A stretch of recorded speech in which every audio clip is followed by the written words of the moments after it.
so glad you joined us today. Hi, everyone. Thank you so much for being here. It is an honor to have another show. And we have invited Lynn Matthews, which is part of the ASEA team. And she's been part of the ASEA team for years now. And it is amazing to have met her. Well, we haven't met in person yet. We've met your daughter, Danielle, in person. And she's awesome. And she's just like you. It's been a wild ride for a lot of us. Do you know what Lynn and I share in common? Is we both have children that we walked through a health crisis. And because there's the crisis that the person is going through, and then there is the parent. And so there's two sides to every crisis. And with you, my love, I've been through several. So we share that in common, Lynn. So glad that you're here. Thank you. And yes, we do. I think people forget because we're also focused on the person going through it and helping them. Mm-hmm. They forget all of what happens with the caregivers. That's true. It's very true. And you know, a lot of people are moved by the stories that are shared by the person going through things. And what we don't hear often enough is how they were supported by the supporters. Yeah. And there's a it affects our hearts. There is it's a pain. Yes, that we walk through, that we have to move through on a daily basis as we're walking through someone going through a crisis. And it's not just the physical, is it? It's the emotional, not just for them, but for ourselves. How do we find hope every single minute, every single day? And I remember standing there thinking about that with my son when he was on his drug journey, and I had to cut the cords and I had to let him go, and I had to accept that he is his own person and that he can make those decisions even if it meant I was going to get that phone call. I know. And it's so hard, especially when it's your child, because you want so much for your child and you want to be able to step in and make it all right. And yet, you know, I mean, the universe, everyone's on their own path. You can be there to support, to love, but ultimately they have to walk through that fire. And it's heart-wrenching sometimes. It really is. I know that Danielle shares that when you brought in the ASEA, she's like, I don't know. And your heart must have just stopped for a moment as she was going through that process of deciding if that was something she wanted to do. And you know, Candy, we had, honestly, it had been 2 years when this was brought to us, and we had tried so many different modalities. And I know that part of it was not wanting to get our hopes up just to have them dashed because so many things had not worked. And then, of course, you know, her scientific brain kicked in and it's like, well, how can this be anything? It says salt and water, Mom. It's a scam. And then, of course, being brain injured, you know, your prefrontal lobe, where all the logic and things like that are, and all of your filters are, that had been impaired. And so it was just like, no, it's a scam. I'm not going to do it. And I wasn't going to push it, you know, so I didn't want to get up hope if it wasn't going to happen. I didn't know a lot about it. I had just trusted the person that brought it to me. You know, she was an acupuncturist. She had been a student of mine. And so that's why I tried it, because I had a lot going on with my hands. I couldn't make a fist. It was just excruciating, you know, trying to move my fingers. And within 6 weeks, I could make a fist. And my husband tried it because he saw what I had been through and that it had seemed to be working. He had played football in college and had a knee injury that stopped his career in football. Within 2 weeks, he had a great response to the ASEA. And that's when we sat Danielle down and said, what if? And I don't know what would have happened had she really dug her heels in, but she just said, all right, fine. She rolled her eyes. If you want to waste your money, go ahead. And we said, well, let's give it 3 months at least. And as everyone knows, if they've been following with you all and her story, it was almost 3 months to the day that she walked in and she said, Mom, the brain fog I've been living in for 2.5 years, it's gone. Her significant, the discomfort in her head was gone. There were so many things that it was like somebody flipped a switch. And she will tell you now that if she had been a little more open to the idea that it might be real, that she might have seen little tiny things shifting along the way. And that's why we always tell people who want to, bring this into their life, set very realistic expectations. Fill out that health assessment guide, literally baseline everything. Even if it's your right pinky that hurts, because when things stop hurting or come back into balance, we tend to forget they were ever a problem, right? Because we're so busy with everything else. So tracking things is really important because it's going to be little subtle things for most of us over time that shift.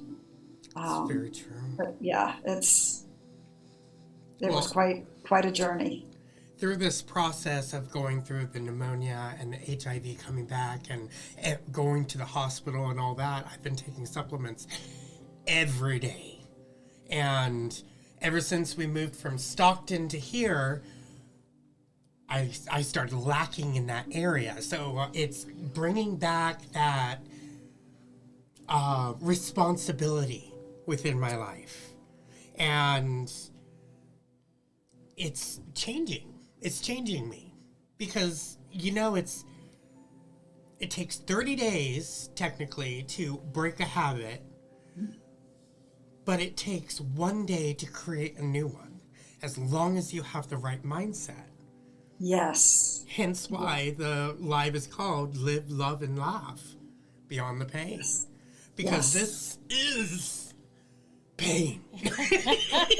And I'm still laughing. And you have to. And, that's part of, I think, also, if we go back to Danielle's journey, it's also part of what helped her move through it. Because you do have to live your life. Life is always going to throw curveballs. Sometimes they're very significant, like what you've gone through, like what she went through. Sometimes they're minor, right? But it's always up and down. That's just life. And they can either be like tidal waves or it can be ripples.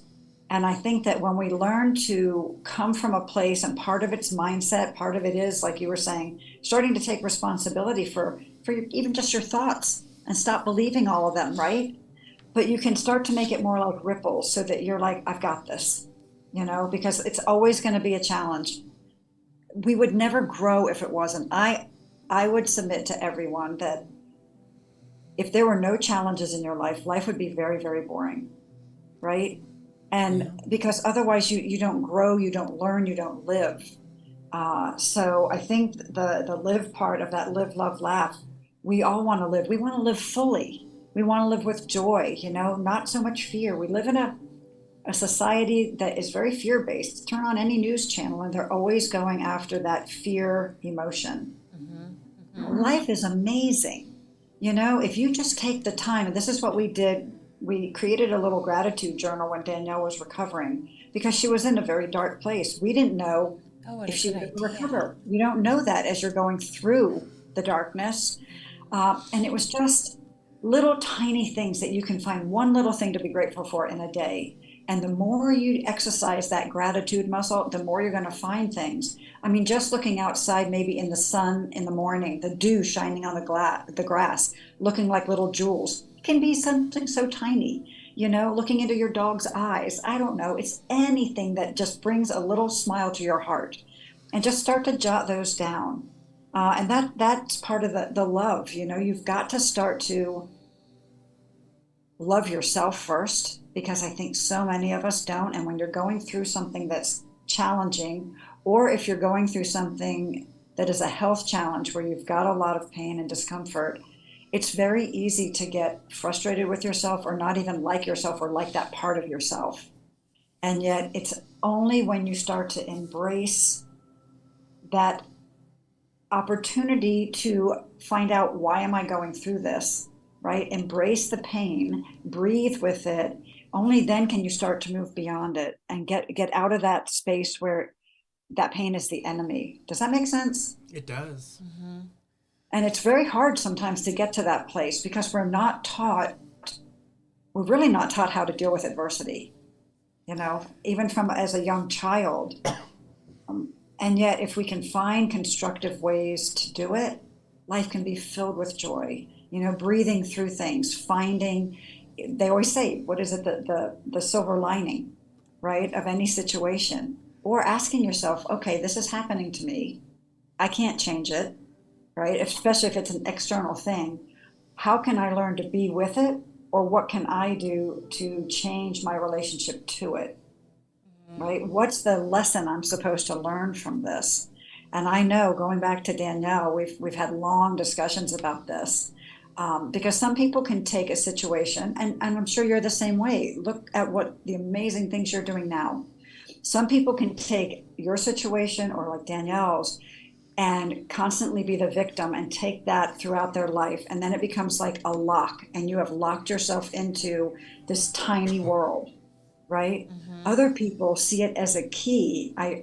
This happened to me because there must be a reason. I'm supposed to unlock this door to a new life, and what's in that for me? And I think that, I know with Danielle, this world of ASEA and the mindset and what she brings to the world would not have happened had she not gone through what she went through. Yeah, most definitely. Talking about that, during the time of me getting clean, I also went through a Bell's palsy stage. And what's funny is that during that time, we would do card readings, and we were still doing lives every Wednesday, and we were, having fun. And, at first I was embarrassed to go live, but I was like, you know what? Screw it. I need to go live. I need to do this. I need to be with the family, show them that it's okay. So I'm over there giving them half smiles. Some woman was like, oh my goodness, you got Bell's palsy, why are you live? I'm like, well, if you don't like it, you can leave. You get a half smile today. It's authenticity, right? It was awesome to be able to change something that what I was going through to something that could make somebody laugh. Yeah.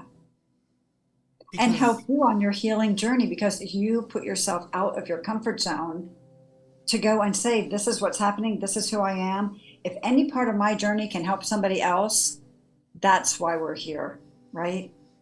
Because there's people hurting everywhere in lots of ways. It could be physical pain, it could be emotional, psychological, and they've got to know that they can help themselves, but there's also so many other connections and support out there. It's true. Yeah. So finding our love, finding life, and finding laughter.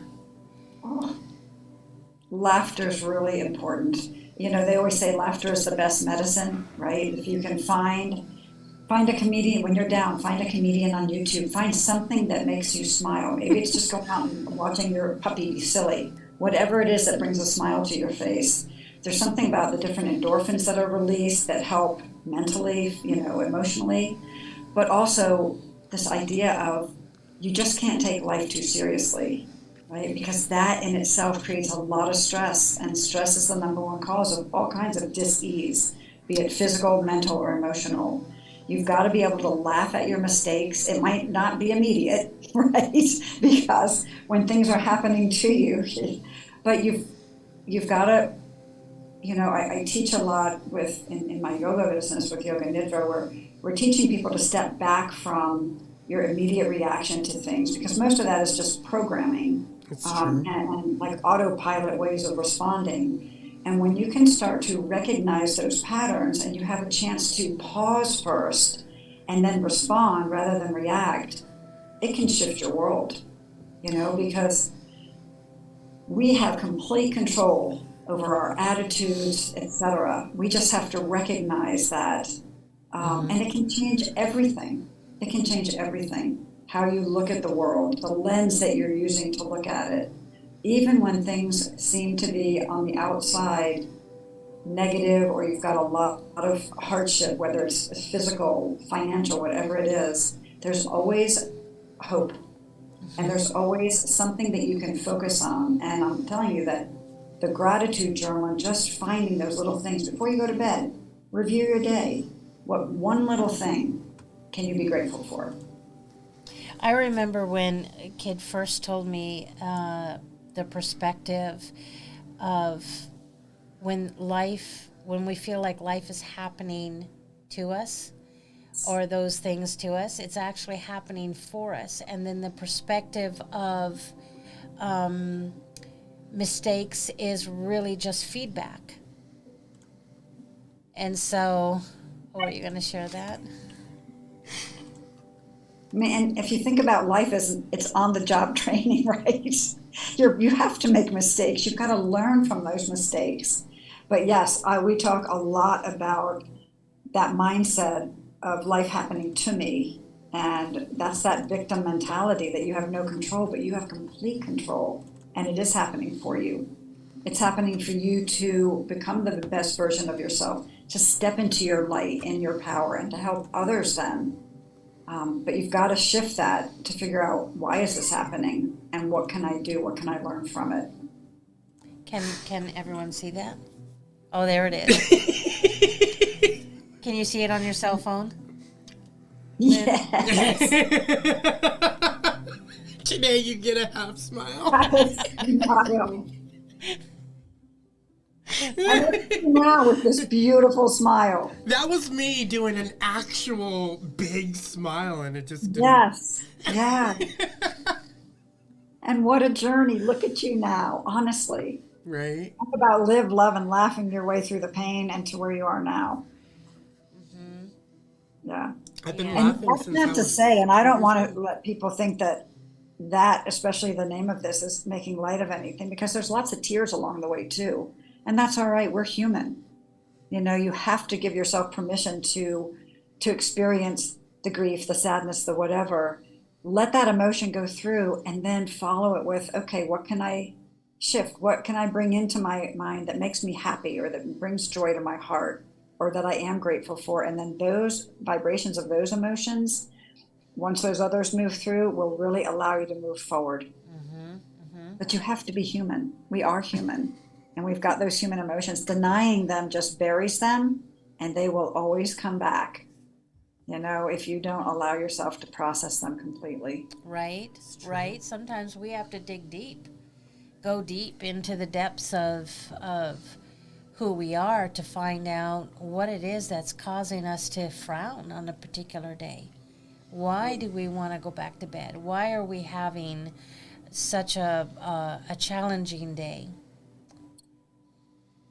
Sometimes it's just the day. Things feel overwhelming, and that's okay too. Yeah. And that's where developing good boundaries comes into play, of recognizing that today is the day that I'm just going to take care of me. Yes. And do what I need to do if anyone else has needs. But then go back to taking care of me. And if that means a salt bath, if that means grabbing a cup of coffee and going out on the porch, if that means nap, whatever. Yes. You bring up, that's such a great point, because I think our society does not encourage people to take care of themselves, because it's selfish. And yet, if you don't take care of yourself, you're never going to have the energy to care for the others in your life. Self-care is so important, and yet it is just not honored in our society. And then to your point also about, some days are just like, can this day please be over, right? And I think there's a lot of wisdom in old different teachings, sleep on it. right? Because everything's brighter the next day, or even this too shall pass. We've got to remember that all these states are temporary states. And at the heart of it all, who we are is unchanging. It's this beautiful space with joy. And when we can tap into that and understand that all these other states are just temporary states of being, it can sometimes help us get through them. And just know that this too shall pass. Yeah, and our biggest thing is ourselves getting in the way. Self-sabotage. Because that's what we've been brought up with since we were a child till now. And I'm noticing a lot of children on these TikToks are starting to open up to these gifts. Like there's this one 6 or 7-year-old girl that is able to tune in to her guides and have them speak through her with light language. And her mom asks her questions. So, what about these beings? What about those beings? How do they speak? She goes, yeah, I speak their language. I talk to them all the time. That's wild. Well, children up until about sometime between 6 and 9 are still so connected to source.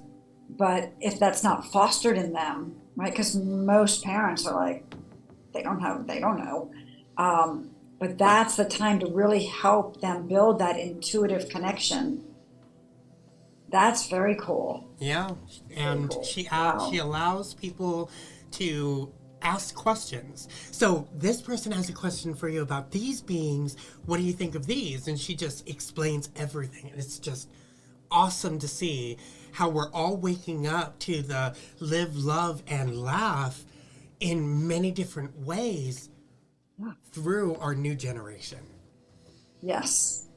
Absolutely. And it's good to see that they're, hopefully they'll start fostering, allowing these kids ways to move in healthy ways through emotions and things like that. I really think all this should be taught in the schools because it needs to be instilled at a young age. It gives them such tools to deal with adversity. It should be in a curriculum, but I don't know that it is yet. Certain areas I think have started bringing it in, but even problem solving, right? Knowing that whatever happens out there, you can deal with in here in a healthy way. I think everything is going to begin in Texas. In Texas? Because the reason being is because they got all their gold back and now they are their own country, technically. So I believe Texas is going to be the catalyst of all the other states becoming their own as well. I remember the news coming out when they were applying for that. That's interesting. They just pulled away from all of the corruption. Mm-hmm. Yeah. That's cool. Yeah. We need Texas all over the United States. Don't mess with them Texans. That's right. They grow them big over there. Oh, you nasty. Oh, no, they got big boots. Oh. Big pointy boots where they can kill a cockroach in the corner. So what would we suggest to everybody that's watching right now? How to be able to get out of the pain that they're in? Let's call it that mindful pain life that they're in right now, to be able to get back into the live, love, and laugh. I think there's a couple things. I think you have to be really honest with yourself, because some people identify with the pain and it almost becomes a part of them. So there are times psychologically it's almost like they don't want to be away from the pain because it's been so much a part of their life. It's part of them. But then if you really take a look at it, how is it making your life small? You were meant to do big things in your life. You were meant to step into your light. Each of us is such a powerful being, whatever that looks like in your life. And so taking back that knowledge, that knowingness, and just starting to look at, from a very practical standpoint, is there something that you can do about that pain? For example, if it is physical pain, have you explored the idea of redox, right? I had chronic pain for 40 years. And it wasn't until that came into my life, and that was beyond my hands. I don't talk about that story very much, but within a year, that was gone. And it was 40 years of chronic pain. So, there's things that you can bring into your life to help with the pain. But there's the mindset, are you in a place where you can start to acknowledge and accept, all right, this pain in my body is very real. Are there things out there that I can do? Very easy, things like breath work. And there's lots on YouTube, I'm sure, for breathing through pain. We teach it a lot in some of the courses that I have taught. Very gentle exercises like Tai Chi, which is meant to move the body in ways that energy can start to flow again and that pain can start to move out. Okay, but it's got to be gentle, whether it's Tai Chi, gentle yoga, Qigong, all of these ancient practices that the West kind of took some of them and made them more like exercise. There's so much more subtle work to them that can really help you reconnect to spirit, reconnect to the energy that's moving through your body so that it can allow the body to restore itself energetically and let some of that negative stagnant energy that's causing pain slowly start to move away so that you get the range of motion back that maybe you're missing, or that you can lessen the pain that you're feeling. Mm-hmm. But you don't want to deny that it's there, because anything you push away is going to not go away. It's going to come back tenfold. Exactly. And there's also physical things like the Nikan magnets. Yes. That you can put on pain points of your body that helps to disperse the stagnant energy as well. Yes. Yeah, there's so much out there. And if they haven't tried, like the gel's been phenomenal if we're talking about discomfort. So there's so much out there. Just reach out. We were not born in this lifetime to live a life of pain. We were born in this lifetime to move through pain and to experience it, because everything's a duality, right? Mm-hmm. Without pain, you don't know pleasure. You're not going to know the opposite without it. But you don't have to live with it and think that that's all life is, because it weighs on you psychologically if you've had chronic pain. Depression goes right hand in hand sometimes with chronic pain and chronic disease, because people see no end to it. They don't know what to look forward to.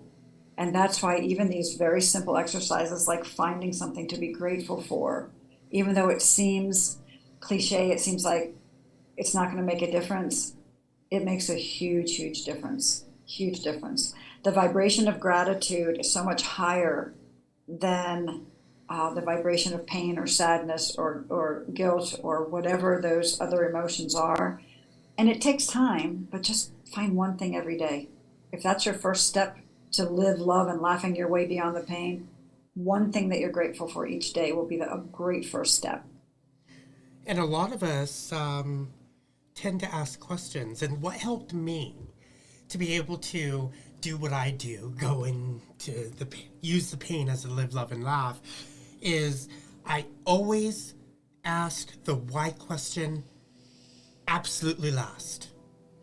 Because the why question usually always comes with a doubt. So I always ask the who, what, and where first.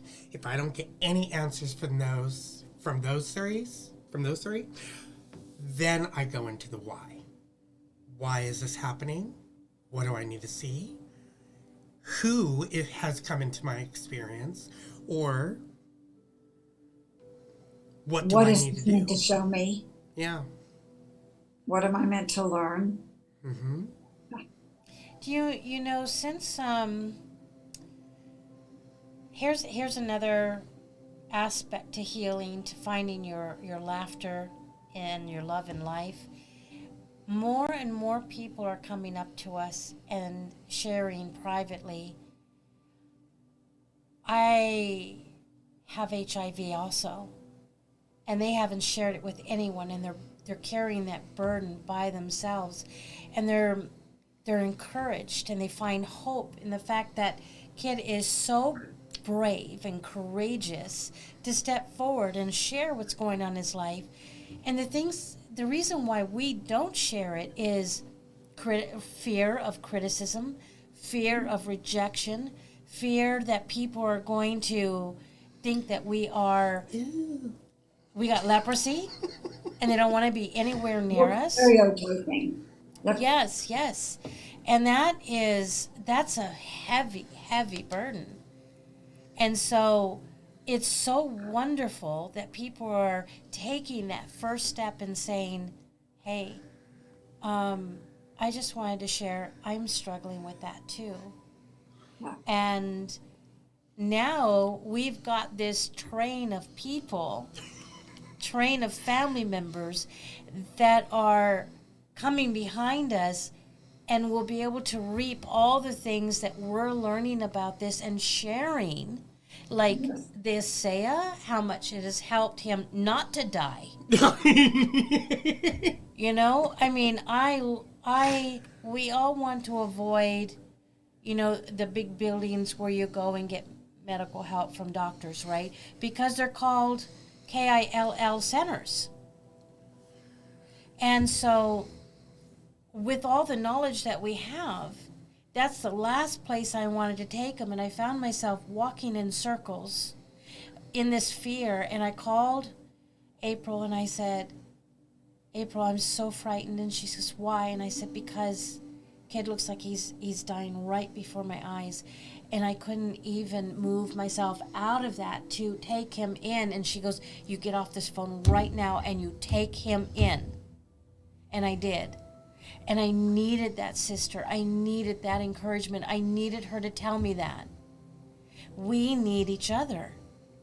Yes. Human beings don't they don't move through this life in a vacuum. We are social beings. We need community. We need like-minded people. We really do. And I think that's one of the huge lessons learned after 2 years of being told to socially distance, that now we really need to get back to community. We really do. Because the support is there, the love is there, the nurturing is there. Well, the reason why that they chose the 6 feet apart is because they took it from the business point of view of the 5-foot rule to every business, to every customer service. If you're 5 feet within a customer, you always either make eye contact, you ask a question, you make sure that you have that connection with that person. And they flipped it to where now you have to stay away from those people. Don't ask questions. Don't do this, don't do that. And that's why we all had that falling out. Yeah. Well, I think that this is a perfect wrap-up for the show. We wanted to keep it short and sweet and powerful, and we did. Is there anything else that you would like to add before we close up? I think just the biggest thing, and here we are, February starts tomorrow, you've got Valentine's Day, and it's the month of love, etc. I honestly think the root of so much pain is the lack of self-love and really, really respecting yourself. I think more of us need to do that because it's amazing how much physical pain is linked to emotional pain. And that emotional pain often comes from trying to find love and nurturing outside ourselves when it has to start here. Because you are a divine light. You are pure love. You just have to know it in yourself and things will start to shift. I totally agree.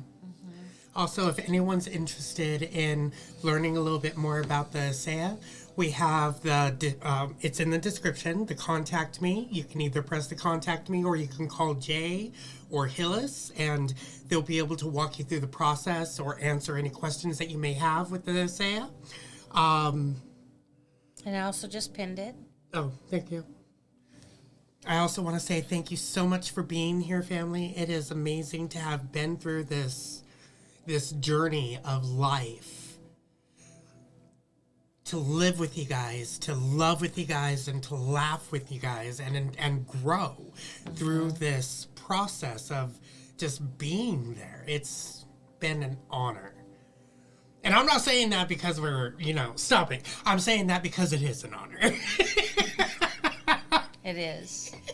And we love that you guys are walking with us. Mm-hmm. We're all family here. Okay, there was something that I wanted to say, but I forgot. I completely forgot. My mind's like, poof. Oh, yes. You guys are amazing. Keep doing what you're doing because it's you that's bringing in that new world energy. It's you that's bringing in the 5D economy. It is you that's causing those ripple effects, which is causing the tidal waves within this world, that is causing everything to happen in a positive light for our lives. So keep going, keep moving forward, and never stop because it's you. It's all about you. Mm-hmm. Love you guys. We love you. Oh, that was perfect. We can talk now, right?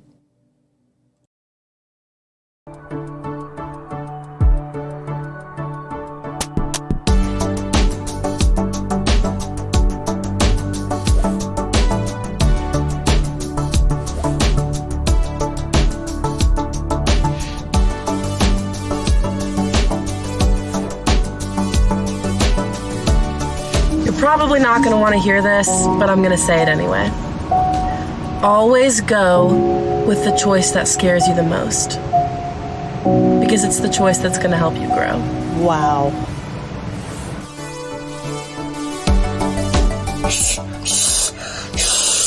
I can't do negative today. Positive vibes, positive vibes.